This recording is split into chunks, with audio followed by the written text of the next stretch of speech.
Welcome to this explainer. Today, we're diving into the absolute blockbuster FY26 financial performance of Sai Life Sciences.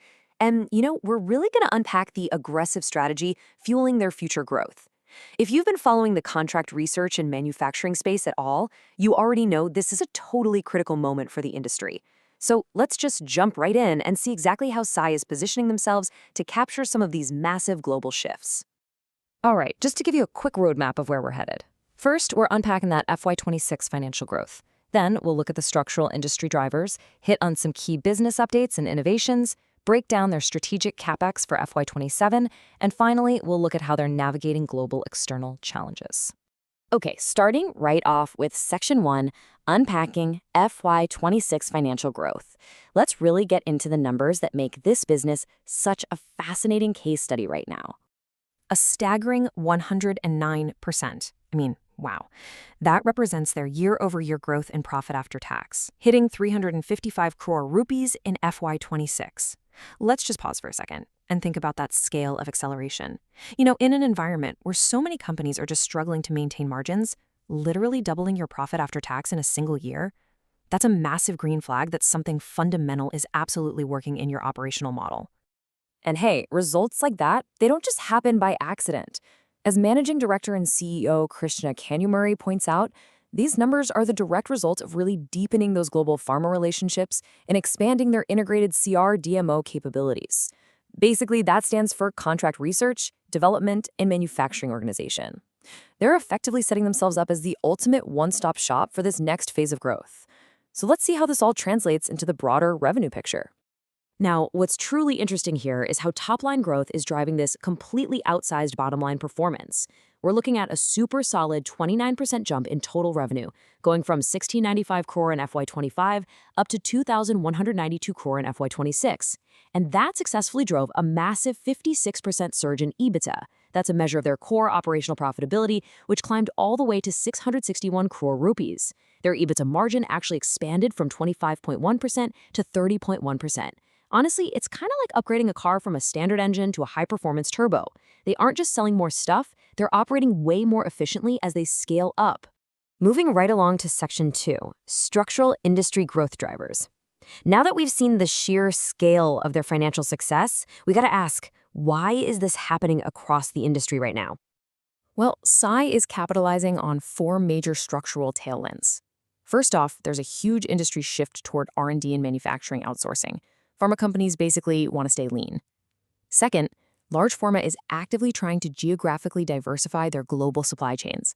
They just don't want all their eggs in one regional basket anymore, which makes total sense. Third, we're seeing a biotech funding recovery, particularly skewed toward mid to late stage assets that really need manufacturing scale-up. And finally, there's this pronounced shift toward forming strategic long-term partnerships, rather than just, transactional vendor relationships. That brings us to Section 3, business updates and innovations. Let's take those abstract industry trends and ground them into reality by looking at their recent innovations and execution. They're really bringing this strategy to life by proving their value on the ground. Most notably, they successfully secured commercial supply qualifications from 2 additional large pharma customers. And guys, that is a massive validation of their quality standards. On top of that, they're investing heavily in next-generation technologies like peptides and ADCs, which, by the way, are these highly targeted, incredibly complex therapies. Plus, they're scaling automation across their biology workflows and pushing AI-led productivity initiatives to boost speed and efficiency. Real cutting-edge stuff here.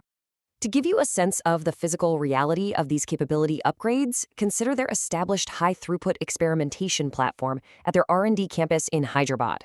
It's a powerhouse. But what's equally impressive, especially on the sustainability front, is that their manufacturing sites in Bidar have actually become the first from an Indian CRDMO to operate on 100% renewable power. No way, right? They are scaling up massively, but doing it with a totally modern, sustainable footprint. All right, diving into Section 4, strategic capex for FY27. Let's look at exactly how they're fueling this future growth through a pretty massive capital expenditure strategy. Their chief financial officer, Siva Chittor, actually frames this perfectly. Listen to this specific language. We are doubling down. I mean, they had a capex of 633 crore in FY26, and they're escalating that to an 1,100 to 1,300 crore allocation for FY27. They're entering a highly aggressive, front-loaded investment cycle. Management clearly sees massive long-term demand on the horizon, and they are spending big right now to make absolutely sure they have the infrastructure to capture it. So, breaking down exactly where that massive 1,300 crore bet is going, we see a really strategic split. It's heavily weighted toward their contract development and manufacturing organization, or the CDMO side, at 62%.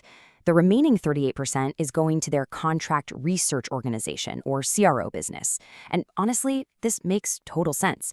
Physical manufacturing scale-up just requires serious, heavy-duty capital. But the really crucial takeaway hits you when you look at the actual spend areas.